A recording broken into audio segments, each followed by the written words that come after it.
بسم اللہ الرحمن الرحیم۔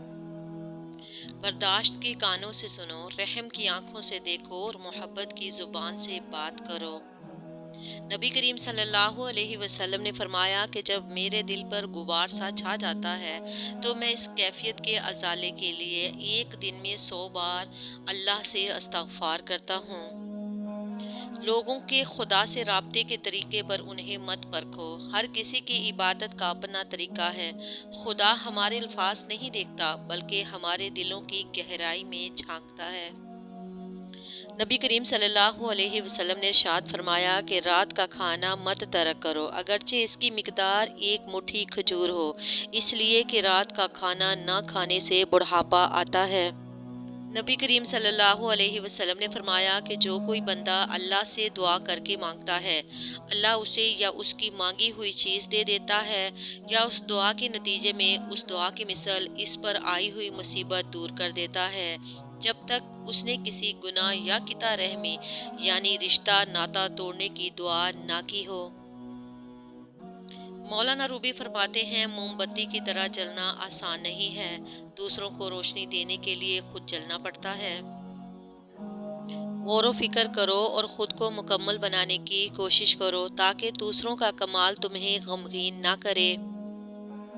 نبی کریم صلی اللہ علیہ وسلم نے فرمایا کہ بندے کو قیامت کے دن جب اس کا اعمال نامہ دیا جائے گا تب اس میں ایسی نیکیاں لکھی ہوں گی جو اس نے کبھی نہیں کی ہوں گی۔ وہ پوچھے گا، یا رب یہ نیکیاں کہاں سے آئیں؟ اللہ تعالیٰ ارشاد فرمائیں گے، تیری بے خبری میں لوگوں نے تیری غیبت کی، یہ نیکیاں ان کے غیبت کرنے سے تجھے ملی ہیں۔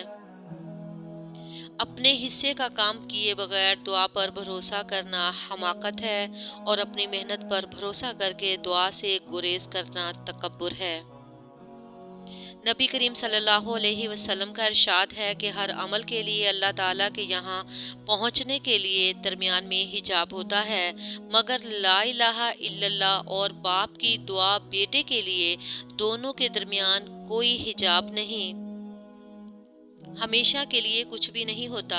اپنے آپ کو دباؤ کا شکار نہ بنائیں۔ کچھ بھی ہو، کیسے بھی حالات کیوں نہ ہوں، وہ بدلیں گے، ضرور بدلیں گے۔ نبی کریم صلی اللہ علیہ وسلم نے فرمایا کہ یہ بات سنت میں سے ہے کہ آدمی اپنے مہمان کے ساتھ اسے رخصت کرتے وقت گھر کے دروازے تک نکل کر آئے۔ اپنے اندر تبدیلی کی کوشش کرنی چاہیے۔ اولیاء اللہ کی صحبت اختیار کر تیرے اندر تبدیلی پیدا ہو جائے گی۔ نبی کریم صلی اللہ علیہ وسلم نے فرمایا کہ جس نے استغفار کو لازم کر لیا تو اللہ اسے ہر غم سے نجات دے گا اور ہر تنگی سے نکال دے گا، اور اسے وہاں سے رزق دے گا جہاں سے اسے گمان بھی نہ ہوگا۔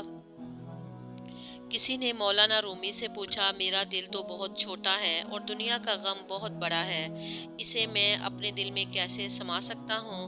مولانا نے کہا، تمہاری آنکھیں بھی تو بہت چھوٹی ہیں، وہ تو ساری دنیا سما لیتی ہیں۔ نبی کریم صلی اللہ علیہ وسلم نے فرمایا کہ میری امت کو قیامت کے دن اس طرح بلایا جائے گا کہ ان کی پیشانیاں اور ان کے پاؤں وضو کے آثار کی وجہ سے چمک رہے ہوں گے۔ نبی کریم صلی اللہ علیہ وسلم نے ارشاد فرمایا کہ اللہ تعالیٰ ظالم کو مہلت تو دیتا ہے، لیکن جب اس پر گرفت فرماتا ہے تو وہ بھاگ نہیں سکتا۔ امام غزالی لکھتے ہیں، جو غلطی کر نہیں سکتا وہ فرشتہ ہے، جو غلطی کر کے اس پر ڈٹ جائے وہ شیطان ہے، جو غلطی کر کے فوراً توبہ کر لے وہ انسان ہے، جو توبہ کر کے اس پر قائم رہے وہ اللہ تعالیٰ کا محبوب بندہ ہے۔ صبر زندگی کے مقصد کے دروازے کھولتا ہے، کیونکہ سوائے صبر کے اس دروازے کی کوئی چابی نہیں ہے۔ محمد صلی اللہ علیہ وسلم نے فرمایا کہ ہر دن صبح 2 فرشتے اترتے ہیں، ان میں سے ایک دعا کرتے ہوئے کہتا ہے، اے اللہ، خرچ کرنے والے کو بہتر بدلہ عطا فرما، اور دوسرا التجا کرتا ہے، اے اللہ، جو خرچ نہ کرے اس کا مال تلف فرما دے۔ جو عقل سلیم رکھتا ہے وہ خلوت اختیار کرتا ہے، کیونکہ تنہائی میں قلب کی صفائی ہوتی ہے۔ نبی کریم صلی اللہ علیہ وسلم نے فرمایا کہ خیرات مت روکو، ورنہ تیرا رزق بھی روک دیا جائے گا، گننے نہ لگ جانا ورنہ اللہ تعالیٰ بھی تجھے گن گن کر دے گا۔ اللہ والوں کی باتیں سکون قلب عطا کرتی ہیں اور اہل ظاہر کی باتیں دل میں انتشار اور بے اطمینانی پیدا کرتی ہیں۔ انسان کا دل اور نظر قابو میں نہ ہو تو وسوسے پیدا ہوتے ہیں۔ جہاں نماز پڑھو اس جگہ تھوڑی دیر بیٹھ جاؤ تاکہ بدن کے تمام حصوں میں سکون پیدا ہو جائے، پھر نماز کے لیے کھڑے ہو جاؤ، اس طرح کہ یہ خیال کرو کہ کعبہ تمہارے سامنے، پل صراط تمہارے پاؤں کے نیچے، جنت تمہارے سیدھے ہاتھ کی طرف، جہنم تمہارے الٹی طرف اور موت کا فرشتہ تمہارے پیچھے کھڑا ہے، اور یہ سمجھو کہ یہ تمہاری آخری نماز ہے۔ فضول خیالات سے نجات ملے گی اور اللہ نیکی کی بات پھیلانے والے کو جزائے خیر عطا فرمائے، آمین۔ جہاں پانی گرتا ہے وہاں سبزہ اگتا ہے، جہاں آنسو گرتے ہیں وہاں رب کی رحمت اترتی ہے۔ اے لوگو، بہت سے شیطان خصلت صوفیوں کی شکل میں موجود ہیں، اس لیے بیعت میں ہرگز جلدی نہ کرو۔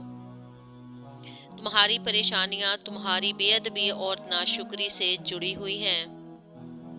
کوئی برا آدمی سزا پائے بغیر نہیں رہتا اور اچھائی جزا پائے بغیر نہیں ہوتی۔ حق پر یقین رکھو اور باقی جو ہوتا ہے ہونے دو۔ نبی کریم صلی اللہ علیہ وسلم نے فرمایا، مومنین میں سب سے افضل وہ شخص ہے جو خرید و فروخت اور قرض کی وصولی یا ادائیگی میں نرمی اختیار کرے۔ استغفار کی کثرت رزق کو کھینچ لاتی ہے، نظروں کی حفاظت حکمت، دانائی اور فراست کو کھینچ لاتی ہے، حیا اور پاک دامنی خیروں، بھلائیوں اور برکتوں کو کھینچ لاتی ہے۔ تم اس دنیا میں رہتے نہیں ہو بلکہ تم یہاں سے گزر رہے ہو۔ تمہاری ساری پریشانیاں تمہاری خواہش کی وجہ سے ہیں، خواہش چھوڑ دو، تمہیں سکون ملے گا۔ انسان دنیا میں بہت سے برے کام مختلف قسم کے خوف کی وجہ سے کرتا ہے۔ اگر خدا کی مدد پر یقین کامل ہو جائے تو انسان لاتعداد برائیوں سے بچ سکتا ہے۔ اچھی کتابیں اور اچھے لوگ فوراً سمجھ نہیں آتے، انہیں سمجھنا پڑتا ہے۔ نبی کریم صلی اللہ علیہ وسلم نے ارشاد فرمایا، تم لوگ اپنے بارے میں سوائے خیر اور بہتر بات کے کچھ نہ کہو، یعنی اپنے آپ کو نہ بد دعا دو اور نہ ہی اپنی قسمت کو کوسو، اس لیے کہ فرشتے اس بات پر آمین کہتے ہیں جو تم کہتے ہو۔ عقل مند انسان نقصان میں چھپے ہوئے فائدے کو سمجھ جاتا ہے۔ قدرت نے تخریب میں تعمیر کا راز چھپا رکھا ہے۔ دیندار اپنے آپ کو تکلیف میں اس لیے مبتلا کرتا ہے کہ آخرت میں راحت میسر آئے۔ اگر تم خدا کو دیکھنا چاہتے ہو تو اس کا ایک طریقہ ہے کہ تم اپنے دل میں جھانک کے دیکھو، کیونکہ تمہارا دل ایک آئینہ ہے۔ اگر یہ بدی سے پاک ہو تو اس میں خدا بھی نظر آ سکتا ہے۔ پرسکون وہ ہے جس کو کم یا زیادہ کی فکر نہیں ہے۔ دشمنوں سے زیادہ ہمارے وہ دوست خطرناک ہیں جو منافقانہ انداز میں ہمارے جذبات سے کھیلتے ہیں۔ مولانا رومی فرماتے ہیں کہ اگر تم اللہ کے ہاں اپنی حیثیت جاننا چاہتے ہو تو یہ دیکھو کہ اس نے تمہیں کس کام میں لگا رکھا ہے۔ نبی کریم صلی اللہ علیہ وسلم نے ارشاد فرمایا کہ تم مجھے ضعیفوں اور کمزوروں میں تلاش کرو، کیونکہ تم کو رزق اور نصرت ضعیفوں کی برکت سے دی جاتی ہے۔ چالاکی اور دھوکے کی فکر مت کرو۔ اگر کچھ لوگ تمہیں جال میں پھانسنے کی کوشش کرتے ہیں اور تمہیں ایذا پہنچاتے ہیں تو اللہ بھی ان کو جال میں پھنسا رہا ہے۔ کنواں کھودنے والے کنویں میں گر جاتے ہیں، کیونکہ برا آدمی سزا پائے بغیر نہیں رہتا، اچھائی جزا پائے بغیر نہیں ہوتی۔ حق پر یقین رکھو، باقی جو ہوتا ہے ہونے دو۔ ہم سمجھتے ہیں خدا ہمیں اوپر سے دیکھتا ہے، در حقیقت وہ ہمیں اندر سے دیکھتا ہے۔ نبی کریم صلی اللہ علیہ وسلم نے فرمایا کہ اللہ نے تم پر ماں کی نافرمانی حرام قرار دی ہے اور والدین کے حقوق نہ دینا اور ناحق ان سے مطالبات کرنا بھی حرام قرار دیا ہے۔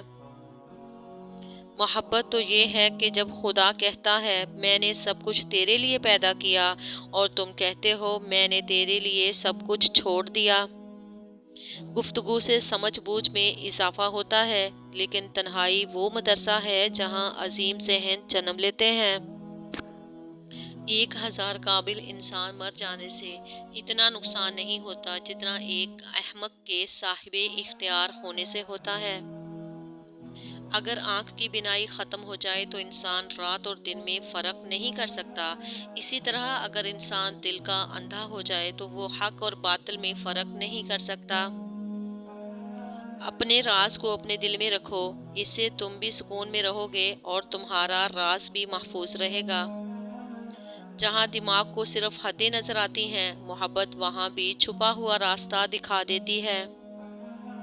یہ بات معنی نہیں رکھتی کہ آپ کتنی زبانیں سمجھ سکتے ہیں، صرف دلوں کو سمجھنا ہی آپ کو اہم بناتا ہے۔ تمہارا دل سمندر کی مانند وسیع ہے، جاؤ خود کو اپنی پوشیدہ وسعتوں میں تلاش کرو۔ لوگوں کی باتوں پر دھیان دینا چھوڑ دیں، کیونکہ عزت اور رزق اللہ دیتا ہے، لوگ نہیں۔